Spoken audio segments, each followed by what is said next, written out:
So why did you join Academic Decathlon? It actually started the spring of my freshman year. I actually got a letter from Mr. Jackson saying, hey, we're interested in you, just checking us out. So it gives you the opportunity to look at things in a different perspective and definitely open yourself up more to the world around you. What the letter contained was all the accomplishments that the program had. They've been to state for the past 30 years in a row, won regionals for 20 years out of the past 30 years.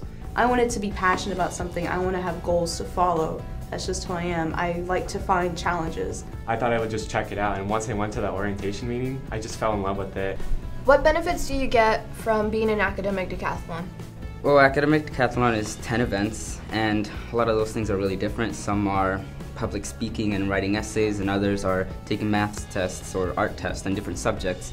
So, well, the main thing is being able to become more well-rounded. The first benefit is that you have study habits that you can grow into, and then also if you go to state, if you place top 3, you can earn a scholarship for college. Studying habits, working, and always being on task, and as well as world benefits such as the interview and speech, where you can talk in public and as well take interviews for jobs. In ACDEC, you learn about every subject, and it's specifically about World War II, but we learn about economics and math, and it's really helped me in my classes.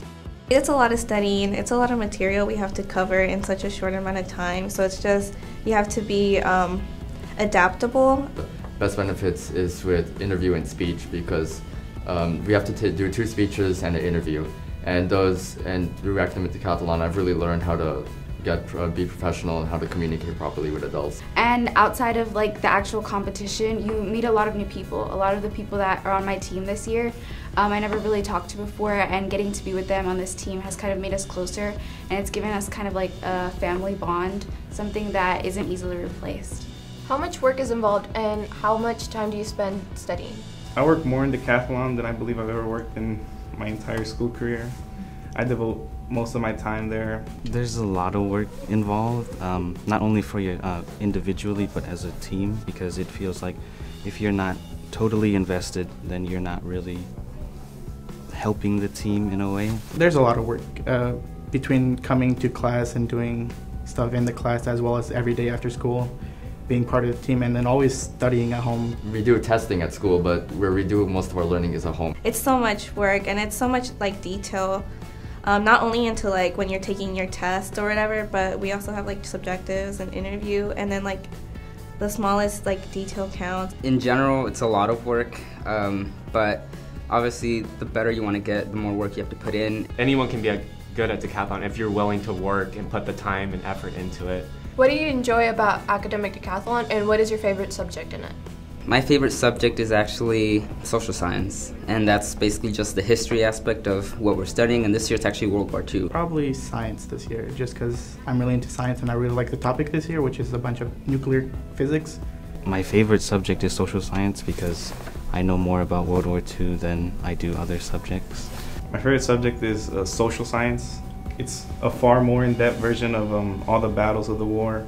The war in the Pacific, I would have never thought about that when thinking about World War II, so it's just really cool to learn about history. And I like that more in depth because you get to see the battles, the commanders, even the type of planes, all small things that don't seem important but really are in the aspect of the war. My favorite subject is literature. It's just really interesting seeing how authors how they went through the times of the war, and how they processed everything, and how they dealt with everything emotionally, and getting kicked out of their countries, being forced to move, and they channeled it all through their books, and that's really amazing to me because I love books. The music was really appealed to me because there's been so many different types of music, from blues to country music to victory songs, and just learning about it has really increased my interest in music. It really helps you understand how the music of the past has shaped what we know today, and how we feel about music, and how it impacts the way we look at it. Have you enjoyed learning about World War II? I felt I knew somewhat about the war. You see documentaries of it, you see a bunch of things on it, movies, it's everywhere, and you think you know a lot about it, but the truth is you don't know much. With the guides, I know more about it now.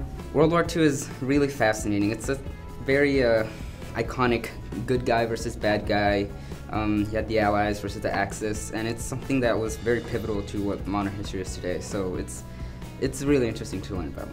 It's just really amazing because you learn about like the little details and what really happened, and that's something you wouldn't really know if you hadn't done something like this. It's interesting. It's a big part of the world history, not just Americans. You know, it is a kind of a horrible thing that happened, but it is a part of a history that affected the whole world, and it's something that people shouldn't forget about. You really look back at history and admire it for like what it was, and at the same time you embrace it and say, okay, this is like the past and now I want to make like a better future. So it definitely helps you not only learn a lot, but it changes your perspective on life. Bonjour, Nimbus Nation. Je m'appelle Michelle. And je m'appelle Nancy. And this is your fun French Friday fact. Did you know, on this day, February 17, 1673, famous French stage writer and author Molière died.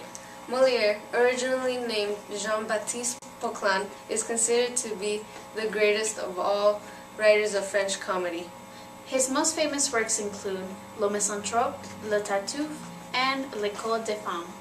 Some of his plays were staged in the Louvre and at Versailles for King Louis XIV. He died while on stage from illness, but to this day is remembered for all his work and innovative way of writing. That was your fun French Friday fact. Brought to you by the Nimitz French Club. Au revoir.